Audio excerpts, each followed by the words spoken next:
Tiyak na ikalulungkot ng mga tagahanga ng FPJs.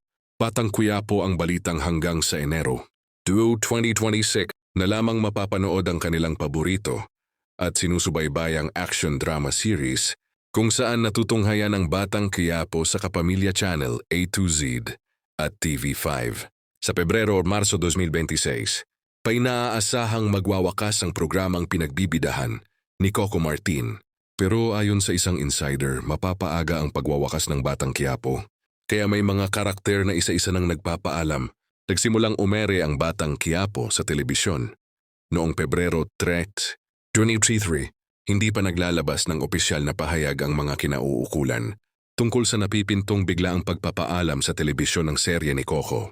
Pero pinaghihinalaang may kinalaman dito ang malaking issue sa pagitan ng ABS-CBN at TV5.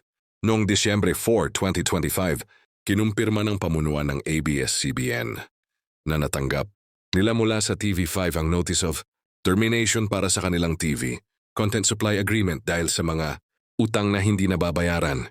Itinanggi ng ABS-CBN ang akusasyong sinadya nilang ipagpaliban ang pagbabayad sa TV5.